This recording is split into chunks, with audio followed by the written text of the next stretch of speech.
Hi everyone, it's Henry here, and in this video I'm going to go through how I painted the Astral Claws character Corian Sumatris that I kit bashed in the previous video. I've got him all primered up. I use Chaos Black primer, but use whatever you want, doesn't make a huge amount of difference. And I've left just the one sub-assembly, well two I suppose. The head is just blue tacked in and the backpack is just blue tacked in. And this is mainly so I can get better access to the inside of the shoulder pads, because as I mentioned before I had to glue them on, whereas typically I would just blue tack those on as well because they're going to be a different colour. Now, let's paint. So over the black primer, I'm using Tamiya Flat White XF2. This is thinned 4 parts thinner to 1 part paint. I'm using Tamiya X20A thinner. It's very important when you're using Tamiya paints you use their thinners. I'm spraying it at about 25 psi and I'm using our Cult of Paint Edition Harder and Steenbeck Evolution. So that's got a 0.4mm needle and nozzle in it. Those are my settings. Yours are going to vary, but hopefully it gives you sort of a base to work from. I'm doing a fairly simple zenithal highlight, so I'm just making things lighter from the top and darker from the bottom, or lighter nearer the light and darker further away from the light.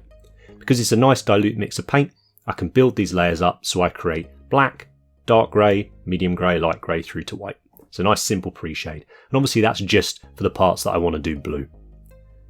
Then for my blue, we're going to keep it nice and simple, but nice and vibrant. So I'm going to use a Games Workshop contrast paint, in this case Talassar Blue.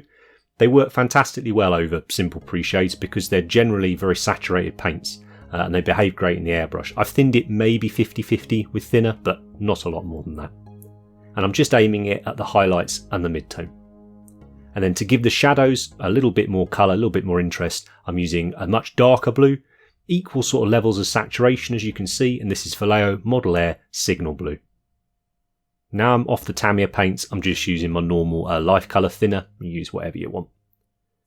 But when I'm army painting, I always try and keep my recipes to as fewer paints as possible for the best results as possible, just to help save time. Now whilst that's drying, I'm going to take a liquid latex. It's a masking putty basically. This is Humbrol, the brand, but most of the various hobby brands do their own. I've tried most of them, I like the Humbrol one a lot. So as long as the blue paint has dried, we can just apply this straight over the top. Now in that little dish I had some mineral spirits, and that's just to wash my brush at the end because this does harden quite quickly and it will wreck your brush. So just make sure you use a synthetic brush that you can wash off with some fairly harsh solvents. As I say, as long as your paint's dry underneath, you're not going to have any issues with this. We don't need to be varnishing and things like that. So I'm just blobbing on that liquid latex, and when it dries it's going to go clear. So it's pretty easy to tell where you've been and where you haven't. And the reason I'm using this is because, as I said before, I haven't been able to remove the shoulder pads, but I wanted to get that nice effect we get from the airbrush. There's not a lot of blue on this model, so we might as well make it look nice. And it would be very quick to do across the army as well with the airbrush. But on the odd model like this where I'm unable to take them off and spray them separately, something like liquid mask is going to work great. So you can see there, as the liquid mask has hardened or cured, it's gone see-through. So now we know we're good to paint over the top of it. Now my base silver for the main armour colour is scale 75 black metal, and I added in a couple of drops of Vallejo Game Air Black. Any black will do. I chose Game Air Black because it's slightly glossy and it's going in with metals.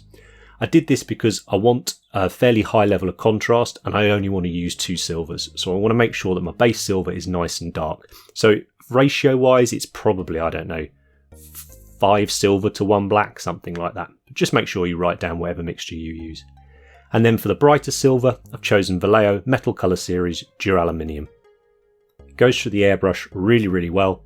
Again, thinned maybe 2 parts paint to 1 part thinner.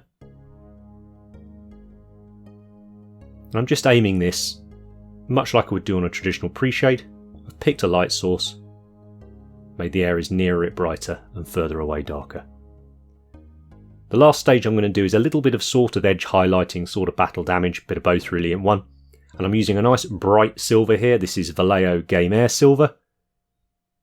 I've used this because it brushes on nicely even though it's an air paint.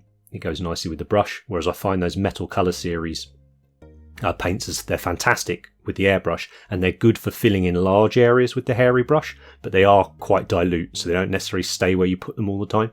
And when we're doing edge highlighting or something like that, you want your paint consistency to be a little bit more reliable, that it's going to stay where you touch your brush. It's not going to run all over the place.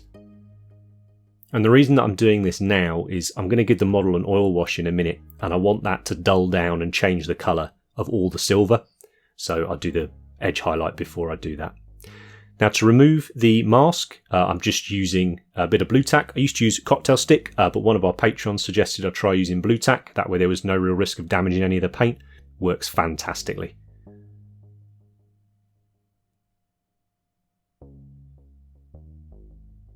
So all we need to do is sort of catch an edge with it, and then you can see it peels off very, very simply. And everything we did underneath is nicely protected. You'll notice as well I've changed the bare head from the kit bash and I've given him the helmet. I just like that Mark 7 look. I think it helps set it in the era that Badab took place. Now I'm giving the shoulder pads a quick gloss varnish. This isn't to protect the paintwork or anything. This is just because I'm going to oil wash all of the model and I don't want the oil to settle on the flat surfaces of the blue. For the oil wash, this is going to act as a pin wash, but it's also going to act as a filter, so it's going to change the colour underneath slightly. And I've chosen a dark sort of purpley brown colour, bitume, and then I've chosen a dark blue.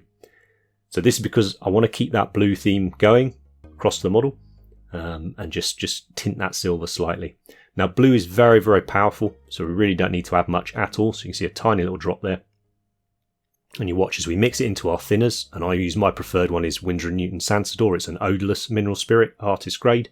You can see how strong that blue is.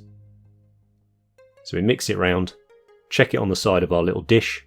If it's still too blue, I'll just add a little bit more of the bitume back in. This is way more wash than you'd need to do like one miniature with, just so you're aware. But normally I would paint typically sort of 5 to 10 at a time when I'm army painting. And I haven't gloss varnished the silver at all. I don't need to, because I want that paint to stay on the flat surfaces as well as run into the recesses. Because it's got a very glossy finish, metallic paint, it's going to help with capillary action anyway. But as I say, I want it to stain those flat surfaces and just change the colour a little bit to act as a filter. Now, if you'd like to see slightly more in-depth tutorials where we work on not just army painting, but we also work on display level stuff, but also our own projects, then consider checking out our Patreon. And thanks ever so much for those of you that support us over on Patreon, because it makes sure that we can get out a free video each week for YouTube, as well as a video for the patrons. Man, I love oil washes over metals. It just looks so good. So you see, I do it over the blue, dry my brush off, and then just use that clean brush to just wick up any of the excess, which has helpfully ran mainly into the recesses. But you can clean the flat surfaces off, just like that. Because I've glossed it as well, I'm going to pop the transfers on, and I'm just going to leave this overnight. Massive thank you to my hobby buddy Toby from the Hate Club in London, the Hackney area tabletop enthusiasts. Definitely go and check those out, and I'll put Toby's Instagram in the chat, in the description rather, as well. He's a fantastic hobbyist, really well worth following. But he very kindly sent me a sheet of the Astral Claws transfers to use. So I will definitely be using them for a kill team and stuff coming up soon. Once those are dried overnight, I come back to the model, and I'm just going to give the blue parts a couple of coats with Ammo by MIG Ultra Matte Varnish, just to change the finish on them from the metal. Now it's a very poor resolution picture, I grant you, but I just want to say the gold I'm going to go for is this slightly green tinged gold that we see on this amazing bit of Paul Bonner artwork. So I'm going to start off with Scale 75 Necro Gold. You can see obviously I've painted in the details black before I've done them like this. It's just to help with a bit of definition and separation.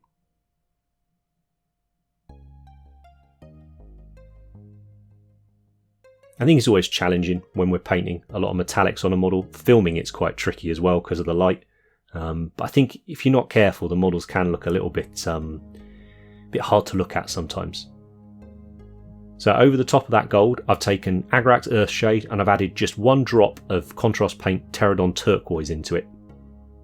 That's a lie. I added Arcalian Green or Arcalian Blue, whichever one it's called, not the turquoise. It's a turquoise colour. And it was probably like 5 Agrax to 1 turquoise, just to tint the gold and sort of age it up a bit. And then I've used this colour called Peridot Alchemy, which is sort of a very light green gold colour. And that's going to be my highlight. So I wanted that nice sort of desaturated, cold, old looking gold. Now I've painted in a bunch of the other details. I don't need to go into painting eyes and leather pouches and all that sort of thing. I will mention the hand though. A few people asked, oh, why is he going to have a bare hand? I'd always seen that hand on the sword as being a gloved hand, so that's how I've painted it. I'm pretty sure that's what it is. So I just painted that as a brown leather glove. I quite like the idea as a swordsman. He's not wearing a metal gauntlet. He's got his brown glove on. I wanted to bring a nice warmth into the gold that we use on Golden Fang, which is his sword. So I've given it a quick base coat of Decayed Metal, and that's just because I find all my gold and brass colours go on much better over that than they do straight over black. And then one of my favourite warm gold colours is Games Workshop Retributor Gold. And I'm not going to go over the top. This is a real simple army painting scheme. That's the point of the video. Realistically, you could get this guy done in 2 hobby sessions, certainly. So just to make it a touch more interesting, I've taken Goregrunta Fur contrast paint, added a tiny drop of the Retributor Gold into it as well. And then I'm just going to glaze this in at either end of the sword. So on the top edge, glazing in that end, and then the opposite end on the bottom edge of the sword, I'll just glaze that in. So all I mean by that is I'm taking a very, very thin mixture of paints. There's hardly any on my brush as well. And I'm just moving it in towards those areas a couple of times. I've done a great video on blending. It's very similar to that. It's a very, very simple technique. And then lastly, very optional, but I always like to add weathering and battle damage to my models. So I'm taking a nice dark brown colour, in this case Panzerrace's Dark Rust, but it really doesn't matter, whatever you've got will be good. If you haven't got a dark enough brown, put a drop of black in it. And I'm just doing a few little painted on chips with my hairy brush.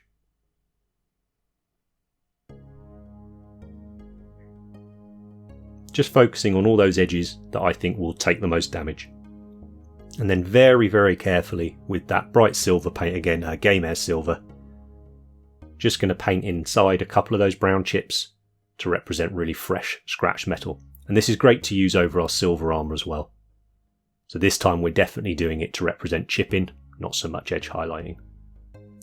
And then the last stage is to take a couple of oil paints. Now I've taken a dark brown and a sort of orange brown here. So like a burnt umber and a burnt sienna. In this case it's dark rust and shadow brown by Abtalung. But it's the colour that's important. So brown for sort of dirt and a rusty colour for rust. And then just off camera I've got my little bowl of mineral spirits again. And I'm going to mix up the consistencies of this oil, apply some of it as a wash, some of it neat, and pull it into streaks. If I'm just working on one miniature, this is what I'll tend to do with the oils. If I was working on a squad, I would make a wash up in the dish like we did earlier for pin washing and that sort of thing. And here he is done. So like I said, a simple video about the key parts of painting an Astral Claws Marine, as well as his fancy little sword that he's got. Now I've really enjoyed painting this model up, and to be honest with you, I wanted to paint him to more of a display standard. But as I was prepping him, I broke his sword and I got very, very upset. I then started painting him and I pulled his leg off when I tried to take him off the cork. So I got very upset again. So he's been painted about 3 times, and by that point I didn't really want to see this model again. So it's been painted him as a nice simple army painting scheme, but I'm very tempted to go back, give this conversion another go, and perhaps make a kill team for the Astral Claws out of it. If I do that, I'll make sure I pop up a little video showing you the results. But I hope you've enjoyed it, and I hope you're looking forward to the rest of the Bad Abs series that we're going to do. And I think what I'm going to do for it is probably kit bash or convert up each model for it, and we'll go through all the chapters that were involved. So thanks very much for watching. Hit that like button, subscribe if you're not already, and if you've enjoyed it, tell your mates. And I'll see you next time.